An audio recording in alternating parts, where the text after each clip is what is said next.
All right, so we've touched on it all. We've touched on the gear, seasonal patterns. Now let's talk about the actual fishing, the cadence, how we're working it, what we're looking at. Let's really dive into it. I mean, I'm going to start with the name. A lot of people ask, why is it called a jerkbait?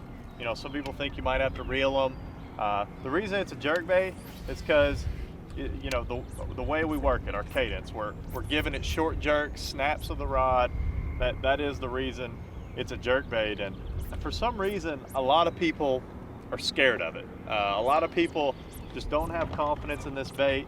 And the main reason for it is because, your average Joe, average Bob, he makes 10 casts with it, he says, oh, they're not biting the jerkbait, and he puts it in his rod locker and he picks up his shaky head, his Ned rig, his jig, whatever his favorite bait is, and he goes back to fishing. That's the reason people don't catch them on a jerkbait. A jerkbait, it's kind of a commitment bait.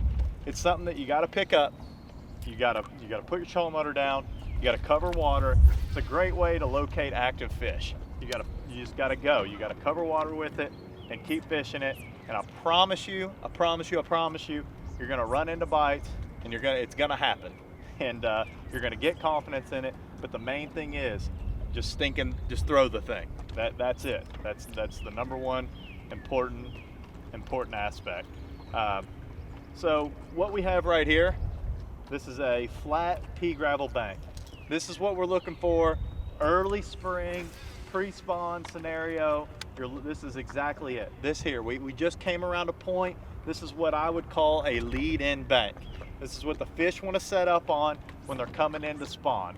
We're sitting in 4 or 5 foot of water. Typically, you want to be out where your bait just quite doesn't make it to the bank. They're not going to be right up there on it.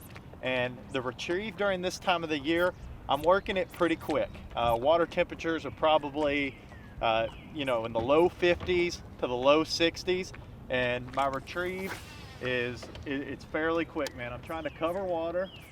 The pauses are not more than a second or two. And as far as your cadence goes, like there I did 1-1, I might do 1-2-3. The biggest thing with jerkbait is no cadence. Just forget about your cadence. I hate that word. It doesn't exist. Let's take it out of our vocabulary. We just need to the bait in the wild does not have a cadence. It's nature, man. It's unpredictable. So that's what you need to make your jerkbait. You need to make your jerkbait unpredictable. You need to just, like I said, you watch what I'm doing here. There's nothing to it as far as a rhythm. It's just erraticness. That's what you're looking for. Pure chaos. So in the spring, that's what we're looking for. Even in the summertime, that's my cadence. You want to work the living snot out of it. There is a time where I'll slow it down, and it is in the winter and post spawn. Well, I want to start with the winter time. The water temperature is anywhere from just above freezing to 50. Once you get above 50, you can really start to work that thing.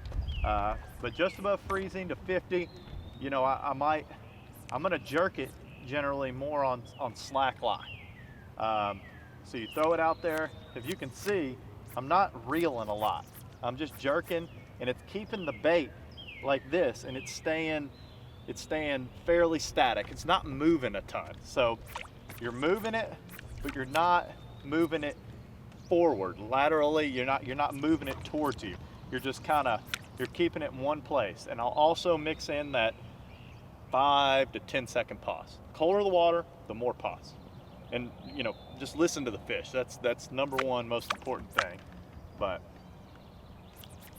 as you can see, I'm jerking on slack line.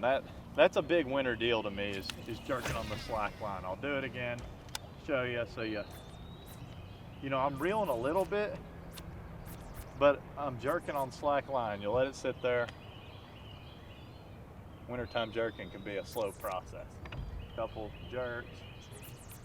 So the reason for this slack line jerking, like we said, you're not moving it a ton. So you're not reeling and moving that bait. It's more just staying here, and you're moving it a couple more inches, but you're getting a lot of side to side movement.